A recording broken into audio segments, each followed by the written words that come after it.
வணக்கம். பர்வதமிர்தம் யூடியூப் சேனலின் சார்பாக அனைவருக்கும் அன்பார்ந்த இனிய வணக்கங்கள். இப்பதிவில் திரு நா. பார்த்தசாரதி அவர்கள் எழுதிய ராணி மங்கம்மாள் என்னும் சரித்திர நாவலிலிருந்து பாதுஷாவின் பழைய செருப்பு என்னும் ஒரு சிறுகதை தொகுப்பினை காணவிருக்கின்றோம். வாருங்கள். அரவணையில் துயிலும் அரங்கநாத பெருமானின் தரிசனம் கிடைத்ததோடு அன்றி ராணி மங்கம்மாள் தன் மனதில் கருதி பூக்கட்டி வைத்து பார்த்த மிக முக்கியமான அரசியல் பிரச்சினைக்கும் அந்த பெருமாளை வழிகாட்டி உதவவும் செய்தார். அவள் எண்ணியபடியே செய்ய அரங்கனின் உத்தரவும் கிடைத்தது. திரும்புகிற வழியில் திருவானைக்காவிலும் நகருக்குள் மலைக்கோயிலிலும் வழிபாட்டை முடித்து கொண்டு அவர்கள் அரண்மனைக்கு திரும்பும்போது உச்சிவேளை ஆகியிருந்தது. மலையிலிருந்து கீழே இறங்கும் போதே கோயிலில் உச்சிக்கால பூஜைக்கான மணி ஒலிக்க தொடங்கிவிட்டது. மகனே, நான் உன்னிடம் எதை பேச நினைத்தேனோ அதை பேச தொடங்கும் போதே ஆலய மணியின் அருள்நாதம் கூட அதை ஆமோதிப்பது போல ஒலிக்கிறது. திருவரங்கத்துக்கு போகும்போது நான் ஏற்கனவே சொல்லியபடி பொறுப்புகளை உன்னிடம் ஒப்படைக்க அரங்கனும் அனுமதி அளித்து விட்டான். அதற்கு இத்தனை அவசரமும் அவசியமும் ஏன் அம்மா? இந்த அவசரத்துக்கும் அவசியத்துக்கும் என்ன காரணம் என்பதை நீயே நாளடைவில் புரிந்து கொள்வாய் ரங்ககிருஷ்ணா. உன் தந்தை இறந்த போதே நானும் என்னை மாய்த்து கொள்ள நினைத்தேன். அப்போது உன்னை நான் கருவுற்று இருந்த காரணத்தினால் என் உள்ளுணர்வே என்னை தடுத்தது. மற்றவர்களும் தடுத்து விட்டார்கள். இந்த வம்சம் வாழவும் இதன் ஆளுமைக்கு உட்பட்ட மக்கள் நன்றாயிருக்கவுமே நான் இந்த சுமையை ஏற்று தாங்கிக் கொண்டேன். சக்தியால் சிலவற்றையும் யுக்தியால் சிலவற்றையும் சமாளித்து வருகிறேன். ஆனாலும் தொடர்ந்து நான் இவற்றை நேரடியாக செய்ய முடியாது. உனக்கு பட்டம் சூட்டியே ஆக வேண்டும். உங்கள் உத்தரவை மீறக்கூடாது என்பதற்காக நீங்கள் சொல்வதை ஏற்றுக்கொண்டாலும் தொடர்ந்து உங்களது யுக்தியாலும் சக்தியாலுமே நான் காரியங்களை சாதிக்க முடியும் அம்மா. அந்த வகையில் என் ஒத்துழைப்பை நீ குறைவில்லாத வகையில் பெற முடியும் மகனே. இந்த உரையாடலுக்கு பின் அரண்மனைக்கு திரும்பிய மறுகணத்திலிருந்தே போர்க்கால அவசரத்தோடு துரிதமாக ஏற்பாடுகளை செய்ய தொடங்கினாள் ராணி மங்கம்மாள். அரண்மனை புரோகிதர்களை அழைத்து அவசரமாக நல் முகூர்த்தங்களை பார்த்தாள். அவளுடைய அவசரத்துக்கும் அவசியத்துக்கும் ஏற்றபடி அடுத்த சில நாட்கள் தொடர்ந்து நல்ல நாட்களாகவே வாய்த்திருந்தன. அரண்மனை வட்டாரத்தினர் அனைவருக்குமே அந்த ஏற்பாடுகளின் வேகம் ஆச்சரியத்தை அளித்தது. ரங்ககிருஷ்ணமுத்து வீரப்பனின் விவாகத்துக்கும் முடிச்சூட்டு விழாவுக்கும் அடுத்தடுத்து மங்கள முகூர்த்தங்கள் குறிக்கப்பட்டாயிற்று. அரண்மனையில் விவரமறிந்த எல்லாரும் வியக்கும்படி ரங்ககிருஷ்ணமுத்து வீரப்பனின் திருமணம் சின்ன முத்தம்மாளுடன் நிச்சயிக்கப்பட்டிருந்தது. ராணி மங்கம்மாளுக்கே அவளுடைய தாய் வீட்டு பெயராக அன்ன முத்தம்மாள் என்பது திருமணத்துக்கு முன் வழங்கிய காரணத்தால் அரண்மனையிலேயே மங்கம்மாளுக்கு துணையாகவும் உறவினராகவும் உடனிருந்த மூத்த பெண்கள் சிலர் பழைய பழக்கத்தை மாற்றிக்கொள்ள முடியாமல் ராணி முத்தம்மா என்றே அழைத்தும் வந்தனர். அன்ன முத்தம்மாளான ராணி மங்கம்மாளுக்கும் இந்த இளம் வயது முத்தம்மாளுக்கும் ஒரு அடையாள வித்தியாசமாகத்தான் இவளை சின்ன முத்தம்மாள் என்று அழைக்க தொடங்கியிருந்தார்கள். ஒரு ராஜதந்திர நடவடிக்கையாக விரைந்து மேற்கொள்ளப்பட்ட திருமண வைபவமும் முடிச்சூட்டு விழாவும் அளவு கடந்த கோலாகலத்தையும் குதூகலத்தையும் கொண்டிருக்கவில்லை.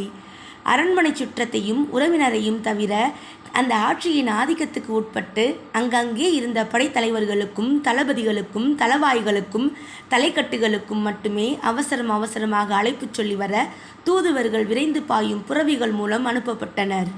இந்த ஏற்பாடுகள் அரண்மனை வட்டாரங்களிலும் சுற்றத்தினரிடமும் இரண்டு விதமான வியப்பை கிளறச் செய்தன. பாதுகாப்பையும் அரசியல் உதவியையும் கருதி மங்கம்மாள் ஒரு பெரிய அரச வம்சத்தில்தான் பெண்ணெடுப்பாள் என்று நினைத்திருந்தவர்களுக்கு அவள் சின்ன முத்தம்மாளை தேர்ந்தெடுத்தது வியப்பாயிருந்தது. திடீரென்று இந்த வைபவங்கள் ஏற்பாடு செய்யப்படுவானேன் என்பது மற்றொரு வியப்பாயிருந்தது. காரணம், இந்த ஏற்பாட்டில் சம்பந்தப்பட்டிருந்த ராஜதந்திர பிரச்சனை பலருக்கும் தெரியாதிருந்ததுதான். திரிசிரபுரத்தில் அந்த திருமண வைபவமும் பட்டாபிஷேகமும் அதை ஒட்டி நடந்த பட்டண பிரவேசமும் நம்ப முடியாத வேகத்தில் நடந்து முடிந்தன. பட்டண பிரவேசம் நிகழ்ந்து அரண்மனை திரும்பியதுமே முடிசூடிய கோலத்தில் பட்டத்தரசியாக சின்ன முத்தம்மாளையும் அருகில் அழைத்து கொண்டு எதிரே தன் ஆசி கோரி வந்து வணங்கிய மகனை பார்த்ததும் ராணி மங்கம்மாள் அவனுக்கு ஆசி கூறி வாழ்த்திய பின் மேலும் கூறினாள். மகனே, பாதுஷாவின் ஆட்களும் பழைய செருப்பும் நாளை பகலில் இங்கே வரக்கூடும் என்று தெரிகிறது. உனது திருமணத்திற்காகவும் முடிசூட்டு விழாவுக்காகவும் இங்கே வந்த படைத்தலைவர்களும் படை வீரர்களும் கோட்டையை சுற்றி நாலா பக்கமும் மறைந்திருப்பார்கள். நானும் சின்ன முத்தம்மாளும் சபைக்கு வராவிட்டாலும் உப்பருகியில் அமர்ந்து சபையை கவனித்து கொண்டிருப்போம். உன்னுடைய இந்த பேரழகியான மனைவியின் கடைக்கண் பார்வையில் நீ உறுதியாக நடந்து கொள்ளத்தக்க நெஞ்சிடம் உனக்கு கிடைக்க வேண்டும் என்று நான் உன்னை வாழ்த்துகிறேன். தாயே, உங்கள் ஆசி கிடைக்குமானால் எத்தகைய எதிரியையும் வெல்லும் பலம் எனக்கு வந்துவிடும். சொல்லிக் கொடுத்த வார்த்தைகளும் கட்டி கொடுத்த சோறும் அதிக நேரம் கெடாமல் இருக்காது மகனே என்று எந்த வேளையில் எப்படி நடந்து கொள்ள வேண்டும் என்று அன்று அந்த வேளையில் அப்போதே துணிந்து முடிவு செய்யும் மனோதிடம் உனக்கு வந்தாலொழிய ராஜ்யபாரத்தை தாங்க உன்னால் முடியாது. நீங்கள் உடனிருக்கும் வரை எனக்கு எதுவும் சிரமம் இல்லை தாயே என்று மீண்டும் வணங்கினான் ரங்ககிருஷ்ணமுத்து வீரப்பன். ராணி மங்கம்மாள் சிரித்தபடியே சின்ன முத்தம்மாளை பார்த்து கூறலானாள், முத்தம்மா, இளவரசரை கெட்டிக்காரியும் பேரழகியுமான உன்னை போன்ற பெண் ஒருத்தியிடம் ஒப்படைத்திருக்கிறேன். இளவரசரின் வீரத்தையும் செருக்கையும் தன்மானத்தையும் வளர்ப்பதாக உன் அழகு அமைய வேண்டும். கெட்டிக்காரத்தனம் இல்லாத அழகும் அழகில்லாத கெட்டிக்காரத்தனமும் அரசியல் காரியங்களுக்கு பயன்படுவதில்லை பெண்ணே. சின்ன முத்தம்மாள் இதை கேட்டு பவ்யமாக நாணி தலை குனிந்தாள். அவர்கள் இருவரையும் விடை கொடுத்து அனுப்பிவிட்டு ராயசத்தை அழைத்து சில உத்தரவுகள் போட்டாள் ராணி மங்கம்மாள். மறுநாள் பொழுது புலரும் பொழுது காவிரி கரையில் கதிரவன் கூட ஆவலோடு உதித்தாற் போலிருந்தது. திரிசிரபுரம் கோட்டையில் அரசவை கூடிய போது பட்டம் சூடிக்கொண்ட ரங்ககிருஷ்ணமுத்து வீரப்பன் அரியணையில் கம்பீரமாக கொலுவீற்றிருந்தான். அந்த புற பகுதியிலிருந்து புறப்பட்டு வந்து அப்படியே மேல் மாடத்து உப்பருகில் இருந்து அரசவையை காண முடிந்த வகையில் ராணி மங்கம்மாளும் சின்ன முத்தம்மாளும் அங்கே அமர்ந்திருந்தார்கள். பட்டம் சூடி பதவி ஏற்று இருக்கும் இளவரசரை புகழ்ந்து தமிழ் புலவர்களும் சில தெலுங்கு புலவர்களும் கவிதை பாடினார்கள்.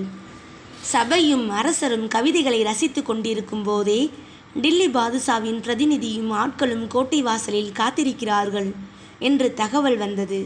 அவர்களை உள்ளே அழைத்து வரச் சொல்லி ரங்ககிருஷ்ணமுத்து வீரப்பன் சிறிதும் தயங்காமல் உடனே எதிர்கொள்ள ஆயத்தமானான்.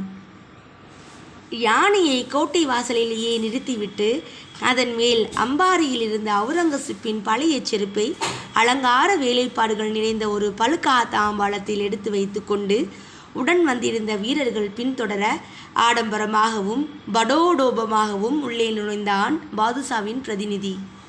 நெடும் தூரம் பயணம் செய்திருந்த களைப்பாலும் எங்கேயும் யாரும் எதிர்த்து போரிடாத காரணத்தாலும் டெல்லியிலிருந்து உடன் வந்திருந்த படை வீரர்களில் பெரும் பகுதியினரை அனாவசியம் என்று கருதி மதுரையிலிருந்தே அவசரப்பட்டு வடக்கே திருப்பி அனுப்பியிருந்தான் அந்த பிரதிநிதி.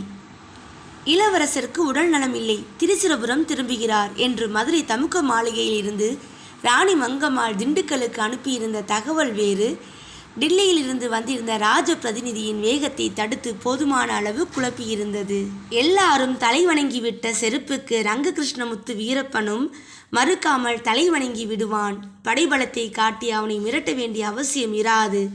தானும் சில வீரர்களும் பழைய செருப்புடன் திரிசிரபுரம் சென்றாலே போதுமானது என்ற முடிவுடன் தான் அந்த பிரதிநிதி அன்று அங்கே வந்திருந்தான். டில்லி பாதுஷாவின் பிரதிநிதி வேகம் குறைந்து குழம்பிவிட வேண்டும் என்பதை எதிர்பார்த்துதான் மதுரையிலேயே அவனை எதிர்கொண்டு சந்திக்காமல் கவனத்தை திசை திருப்பி மகனுக்கு உடல் நலமில்லை என்று சொல்லி திரிசிரபுரம் திருப்பியிருந்தாள் ராணி மங்கம்மாள். இத்தனை பேர் எதிர்க்காத பாதுஷாவின் செருப்பை ஒரு விதவையை தாயாக கொண்ட நோயற்ற ஓர் இளவரசனா எதிர்க்கப் போகிறான் என்று நினைத்து மிகவும் அலட்சியமாகவும் சற்று அஜாக்கிரதையாகவும் திரிசிரபுரத்துக்கு வந்திருந்தான் டில்லி பாதுஷாவின் பிரதிநிதி.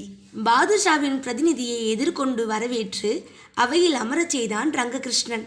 ராயசத்தை அழைத்து தந்தை சொக்கநாத நாயக்கரின் மறைவுக்கு பின் தாய் வழக்கமாக டில்லி பாதுஷாவுக்கு செலுத்தி வந்த கப்ப தொகையையும் கூட முறையாக செலுத்த செய்தான். பெருமக்கள் நிறைந்திருந்த அந்த ராஜசபையில் பாதுஷாவின் பிரதிநிதியையும் உடன் வந்திருந்தவர்களையும் அதிகபட்ச முகமலர்ச்சியோடும் வினயத்தோடும் மரியாதையோடும் நடத்தினான் ரங்ககிருஷ்ணன். ஒரு சுவாரஸ்யமான ஏற்கனவே நன்கு ஒத்திகை செய்யப்பட்ட நாடகத்தை பார்ப்பது போல் மேலே உப்பரிகையிலிருந்து ராணி மங்கம்மாளும் சின்ன முத்தம்மாளும் அவையில் நடப்பதையெல்லாம் கூர்ந்து கவனித்து கொண்டிருந்தார்கள். பாதுஷாவின் பிரதிநிதிக்கும் ரங்ககிருஷ்ணனுக்கும் உரையாடல் தொடர்ந்தது. இளவரசருக்கு உடல் நலமில்லை என்பதாக சொன்னார்கள். இப்போது எப்படியோ?